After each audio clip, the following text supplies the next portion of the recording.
अनेक प्रश्नावरती आवाज उठवण्याचा प्रयत्न केलाय, अनेक प्रश्नावरती आवाज उठवण्याचा प्रयत्न केलाय. हा 8 दिवस 10 दिवस लोकांची मागणी असं सांगितलं. दादांच्या दुःखद निधनानंतर आणि त्याच्या अगोदर हे 2 वेगळे भाग आहेत. आणि मी बोललोय ना, नाही कुठं म्हणतोय, मी बोललोयच, लोकांचा आग्रह म्हटलंच ना. पण एवढी वरिष्ठ मंडळी ज्यावेळी बोलतात त्यावेळी राजकारणामध्ये समय सूचकता आणि काही गोष्टी तडजोड 2 पावलं मागे 2 पावलं पुढे ह्या गोष्टी आहेतच. या राज्याचे नेते अजितदादा पवार साहेबांचं अपघाती निधन झालं आणि दादांच्या निधनानं या परिसरामध्ये राज्यामध्ये खूप मोठी पोकळी निर्माण झाली. एक काम करणारा नेता आणि सर्वांना नेहमीच उपलब्ध होणारा नेता, सर्वांशी अत्यंत आपुलकीने वागणारा नेता आज आपल्यामध्ये आज राहिलेला नाहीये. आणि ही पोटनिवडणूक राष्ट्रवादी काँग्रेस पक्षाच्या वतीनं सुनीत्रा वहिनी पवार ही निवडणूक लढवत आहेत.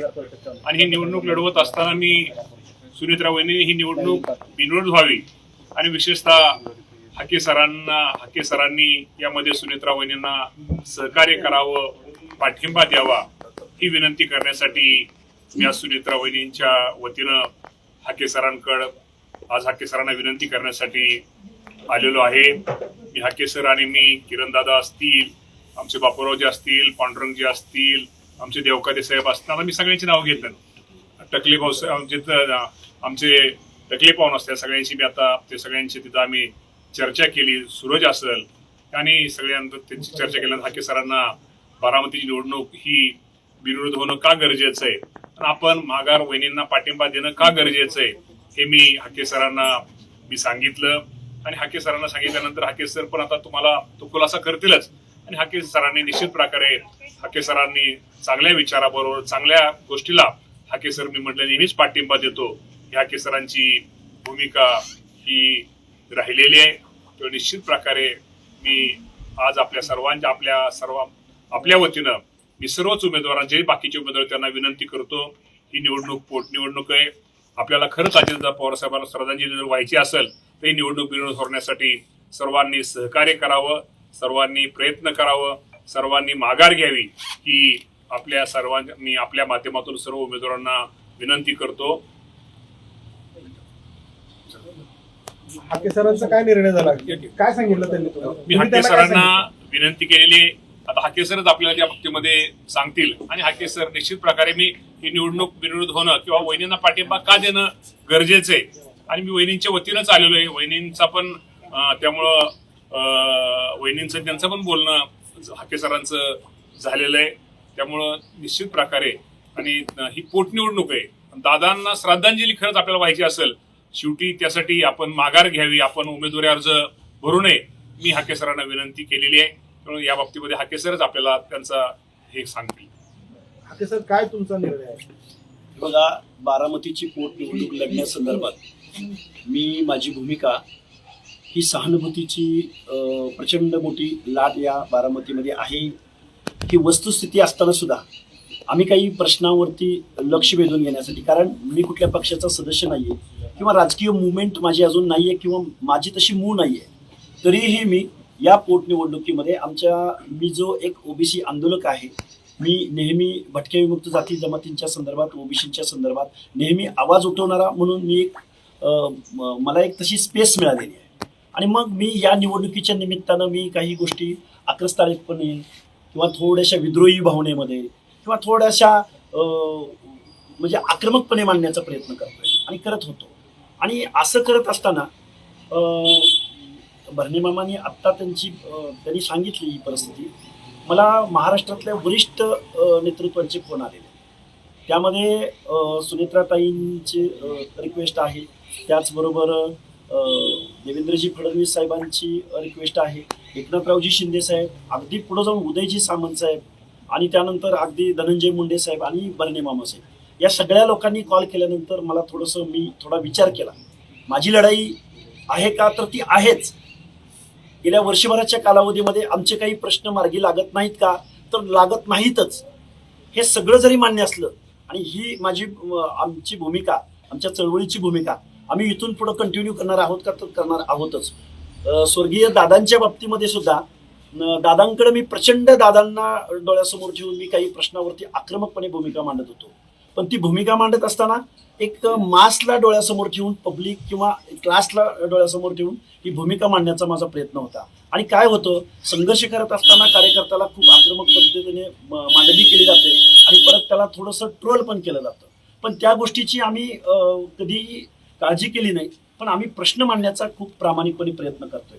आत्ता जरी वर्षभराच्या कालावधीमध्ये आमच्या अनेक मागण्या आहेत, ओबीसीच्या आहेत, VJNTच्या आहेत, महाज्योतीच्या आहेत. 18 महामंडळं याच गव्हर्नमेंटने निवडणुकीला सामोरं जाण्या अगोदर 18 महामंडळं घोषित केली होती. पण त्या महामंडळांना अजूनही अध्यक्ष भेटलेला नाही, अजूनही कार्यालय भेटलेलं नाही. कालचं बजेटरी सेशन झालं. या बजेटरी सेशनमध्ये अर्ध्याहून जास्त लोकसंख्येला 0.5% 0.56% बजेटरी तरतूद झाली त्यांच्या सामाजिक न्याय हक्काच्या योजनांसाठी. मी थोडंसं मला काही गोष्टी आम्हाला जाणवल्या. या गोष्टी डोळ्यासमोर ठेवून आम्ही आक्रमकपणे भूमिका मांडत आलोय. पण ह्या सगळ्या गोष्टी जरी असल्या तरी ह्या वरिष्ठ मंडळींनी मला कॉल तर केलेच होते. पण सुनित्राताईंचा ज्यावेळी मला फोन आला त्यावेळी मी ठरवलं, नाही, एवढी सगळी लोक जर आपल्याला कॉल करत असतील तर आपण या गोष्टीचा विचार केला पाहिजे. पण तुम्ही माघार घेतल्यामुळे तुमच्या विश्वासार्हतेवरती प्रश्नचिन्ह निर्माण होते. बघा, ज्यावेळी माणूस प्रामाणिकपणे काम करतो, ज्यावेळी बघा आपल्याला एक म्हण आहे, कर नाही त्याला डर कशा. आता माझा फॉर्म तयार आहे आणि आम्हाला आतापर्यंत माहित नव्हतं की आपल्याला अशा प्रश्नाला सामोरं जावं लागेल. त्यामुळे मी जरूर तुम्हाला सांगेन की ही भूमिका घेत असताना, विद्रोहाची भूमिका घेत असताना, ज्यावेळी समाजातल्या शेवटच्या घटकाचा आपण आवाज उठवायला जातो त्यावेळी या गोष्टीने सामोरं जावंच लागतं. यातून तावून सुलाखून निघाल्याशिवाय पुढे आपल्याला वेळ येणारच नाही. माघार घेण्याचा निर्णय घेतला, काय चर्चा झाली, काय मागण्या मी आता माझे जे प्रश्न आहेत, मी जे बोललेलो आहे त्याच्यावर मी स्टिकअप आहे. माझा आजपर्यंतचा अनुभव माझा तरी समाधानकारक नाही, म्हणून मी एवढ्या आकांड तांडव करून मी बोलत होतो. पण मी ही निवडणूक झाल्यानंतर मी थांबणार आहे का? अजिबात थांबणार नाही. मी माझे प्रश्न अगदी सुनेत्राताई असोत, मुख्यमंत्री महोदय असोत किंवा उपमुख्यमंत्री महोदय असोत, एकनाथजी शिंदे असो, यांच्याकडे मी त्याच तावानं त्याच त्वेषाने या भूमिका मांडत राहणार आहे. जोपर्यंत ह्या भूमिका, आणि हे बघा, काही आंदोलनं आम्ही केलेले आहेत, त्यामध्ये काही सक्सेस आंदोलन आहेत, काही अनसक्सेस आंदोलन आहेत, काही मध्ये रिझल्ट मिळतील का नाही याचीही आम्हाला उत्तर माहित नाही. म्हणून आम्ही थांबणार नाही. निवडणूक हा एक 10-15 दिवसाचा कालावधी आहे, पण पुढचा कालावधी आम्हाला प्रश्न मांडण्यासाठी आहेच. मुख्यमंत्री आणि उपमुख्यमंत्र्यांशी काय चर्चा झाली नेमकी तुमची? फोनच्या वेळी झाली? खूप मोठी माणसं आहेत ती. काय चर्चा झाली, फोनवरून किती बोलले हे मी सांगणार नाही. पण त्यांची जी रिक्वेस्ट होती ती 2 वाक्यांचीच होती. आज ऐका ना, एक मिनिट, आज माझी विनंती, तुम्हा सगळ्यांना विनंती की आपण सगळे आता पत्रकार बांधव, मीडियाचे प्रतिनिधी आहात. खरं तर आपल्या सगळ्यांना माहिती आहे की हाके सरांचं मी खरंच राष्ट्रवादी पक्षाच्या वतीनं आभार ह्यासाठी मानतो की त्यांनी शेवटी त्यांचं जे बाकीच्या गोष्टी त्यांचं चालू राहणार. शेवटी सुनेत्रा वहिनींसाठी ही पोटनिवडणूक होती, दादांचं अपघाती निधन झालेले, आणि शेवटी हा मॅसेज एक चांगला जावा की हा दुःखद प्रसंग आहे बारामतीवर उरलेला.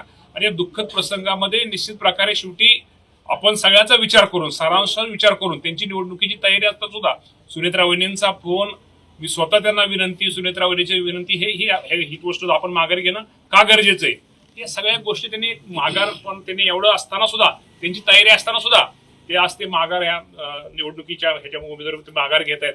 तर निश्चित प्रकारे मी राष्ट्रवादी पक्षाच्या वतीनं त्यांचे आभार मानतो. आणि त्यांचा तो लढा, त्यांची जी काय ते त्यांचा तो पुढे त्यांचं राहील. पण आजची निवडणूक हे सुनेत्रा वहिनी दादांसाठी, दादांना श्रद्धांजली वाहण्यासाठी आणि सुनेत्रा वहिनींच्या एक प्रतिनिधी म्हणून विनंती करून त्यासाठी ते माघारी घेत आहेत. निश्चित प्रकारे त्यांचं पक्ष. हाके सर, एक फक्त सांगा की तुम्ही या पोटनिवडणुकीतून माघार घेतली आहे सॉरी नो, फक्त आम्हाला तेवढाच प्रश्नाचं उत्तर हवे. अरे एवढी प्रेस झाली ना, सांगा की पण. हो, हा, मी या निवडणुकीतून माघार, असं आम्हाला तुम्ही 8 दिवसापासून तुम्ही प्रचार करता, गावागावात प्रचार म्हणण्यापेक्षा लोकांच्या भेटी गाठी घेतल्या, गावागावात तुम्हाला मागणी झाली की तुम्ही उमेदवार म्हणून उभं राहा. आता तुम्ही जो निर्णय घेतलेला आहे, आता लोकांच्या ज्या मागण्या आहेत त्याच्यावरती पाणी फिरलं म्हणाले नाही. मी गेल्या 8 दिवसापासून, हा समज तुम्ही इथले पत्रकार आहात, मी गेल्या वर्षानुवर्ष बारामतीचा कनेक्ट आणि पूर्ण या प्रचार तुम्ही गावगाव फिरत असताना निवडणुकीच्या तोंडावरती तुम्हाला अनेक प्रश्नावरती आवाज उठवण्याचा प्रयत्न केलाय, अनेक प्रश्नावरती आवाज उठवण्याचा प्रयत्न केलाय. हा 10 दिवस लोकांची मागणी असं सांगितलं. दादांच्या दुःखद निधनानंतर आणि त्याच्या अगोदर हे 2 वेगळे भाग आहेत. आणि मी बोललोय ना, नाही कुठं म्हणतोय, मी बोललोयच, लोकांचा आग्रह म्हटलंच ना. पण एवढी वरिष्ठ मंडळी ज्यावेळी बोलतात त्यावेळी राजकारणामध्ये समय सूचकता आणि काही गोष्टी तडजोड, 2 पावलं मागे न 2 पावलं पुढे जाणं, ह्या गोष्टी आहेतच. काय नेमकी काय तडजोड झाली? वरिष्ठ नेत्यांचं ऐकता का? अरे काय मी ऐकतोय का नाही तुम्हाला माहिती आहे ना सगळ्या महाराष्ट्राला.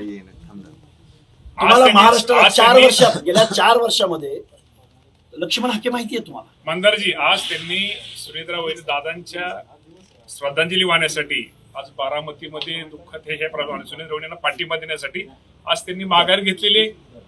हाके हाके सर, हे तुम्ही फक्त आम्हाला स्पष्ट करा की हा आता चंद्रकांत वाघमोडे नावाचे तुमचे जे सहकारी होते, तर ते म्हटलं की ते निवडणूक अर्ज भरणार आहे. आता इथूच ते हे बघा, त्यांचा विषय वेगळा आहे, माझा विषय वेगळा आहे. ते आम्ही जरी हा. कार्यकर्ते असलो माऊली, प्रत्येकाला विचार हे आहेच स्पष्ट ना. तुम्ही- पण अरे तडजोड कसली तडजोड, मी एक कार्यकर्ता आहे, सामान्य कार्यकर्ता आहे. माझे प्रश्न मी म्हंटल ना पुढे कंटिन्यू राहणार आहे. ओके, मी धन्यवाद. चालू राहणार.